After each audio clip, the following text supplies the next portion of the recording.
Assalamualaikum warahmatullahi wabarakatuh. Ketemu lagi di Dongeng Tengah Malam. Salam sehat, salam damai sejahtera buat semuanya. Semoga doa baik yang kita ucapkan dan sedulurku semuanya ucapkan selalu dijabahi, dikabulkan oleh Allah Subhanahu wa Ta'ala. Amin. Kali ini saya akan membawakan kiriman cerita dari kelihatannya namanya pakai inisial ya. Kita sebut saja dari Mas Dika ya. Saat ini tinggalnya di Tangerang. Oh ya, ini isi dari pembukaan Mas Dika ya.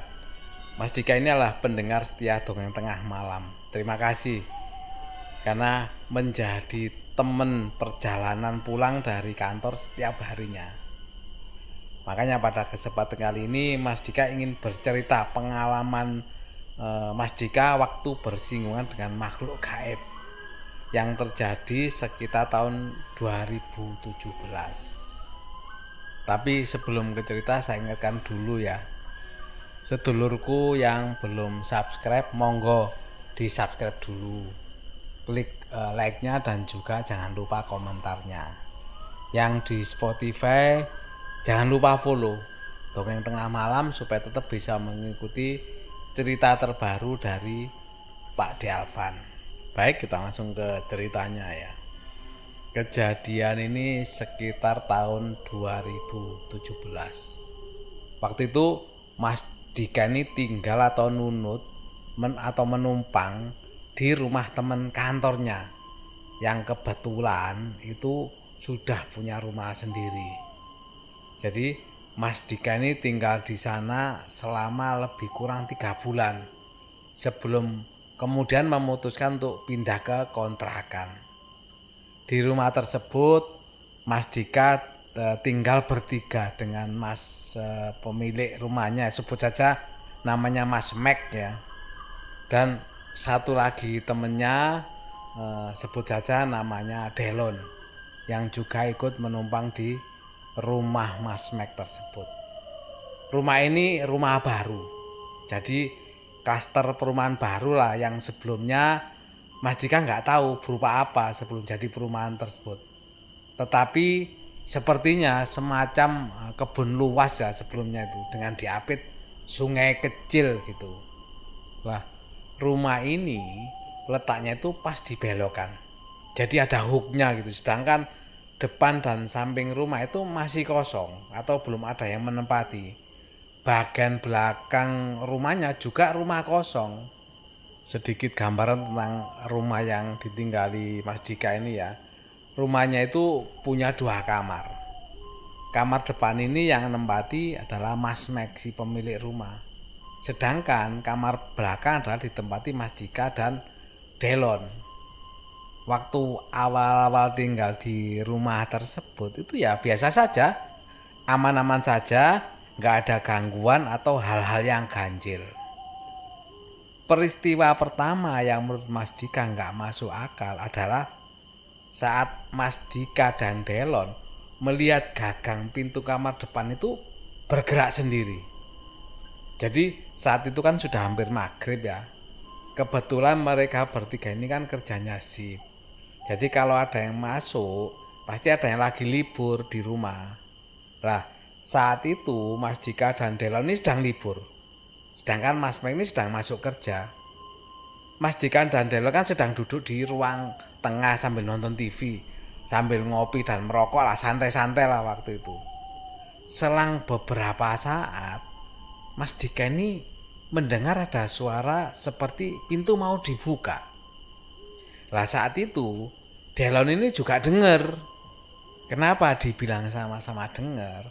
Karena begitu mendengar suara tersebut, pandangan mereka langsung menoleh menuju ke arah suara yang didengar itu.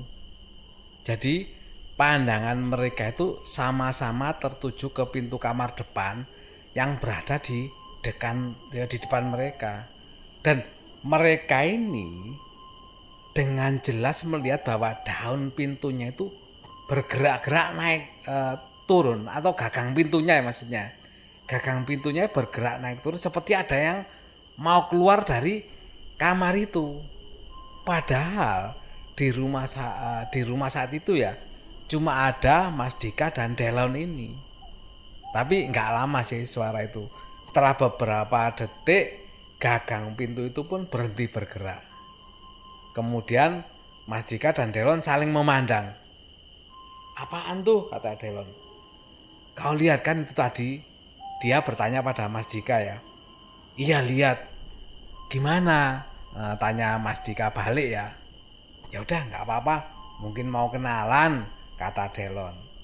Saat itu memang nggak ada perasaan merinding atau takut ya. Ya mungkin karena mereka ada temennya, mereka berdua ya.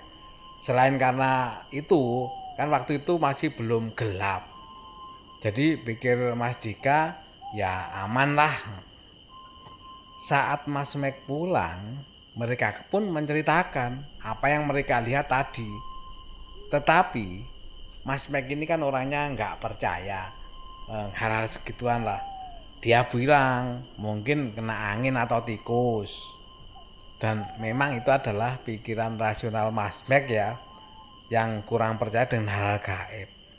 Ya sudah, mereka pun gak membahas lagi masalah itu.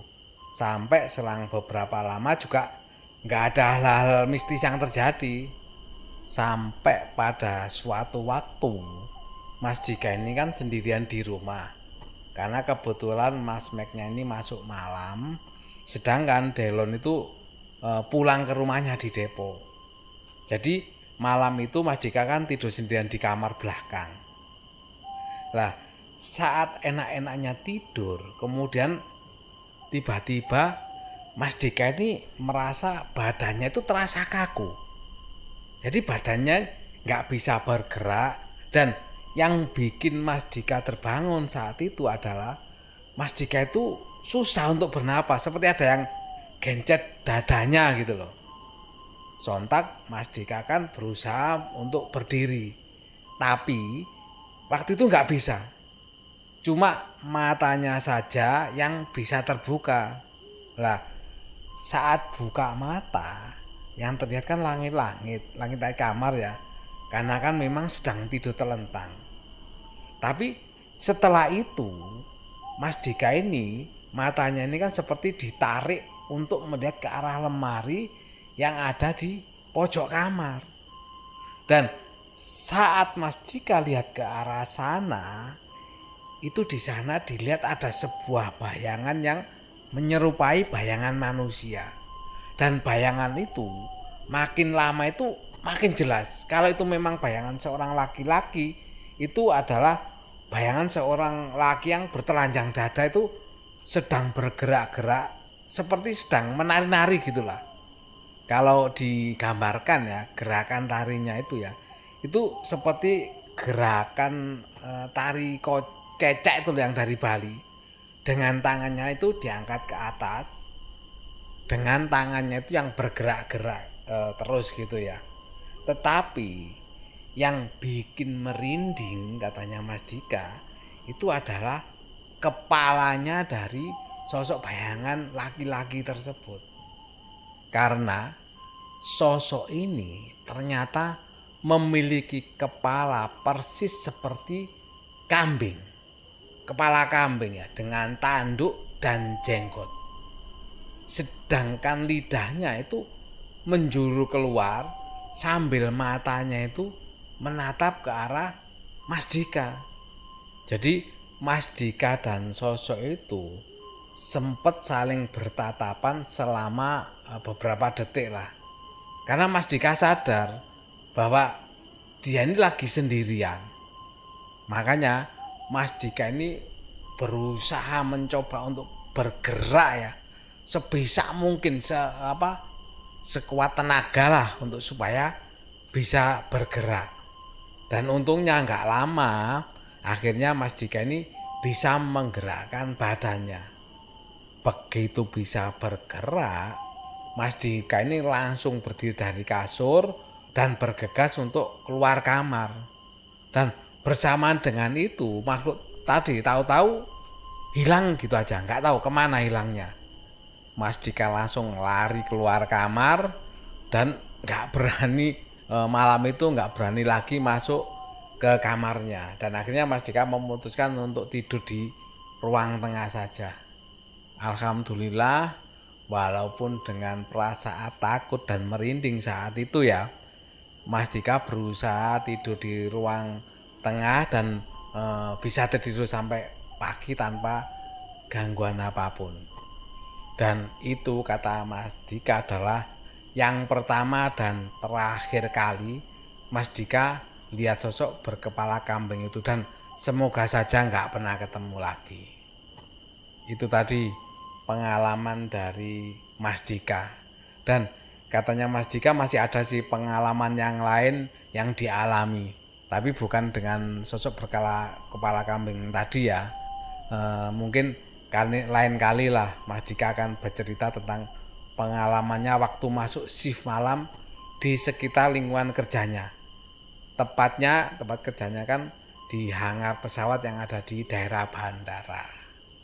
Itu tadi cerita dari Mas Dika ya, inisial ya.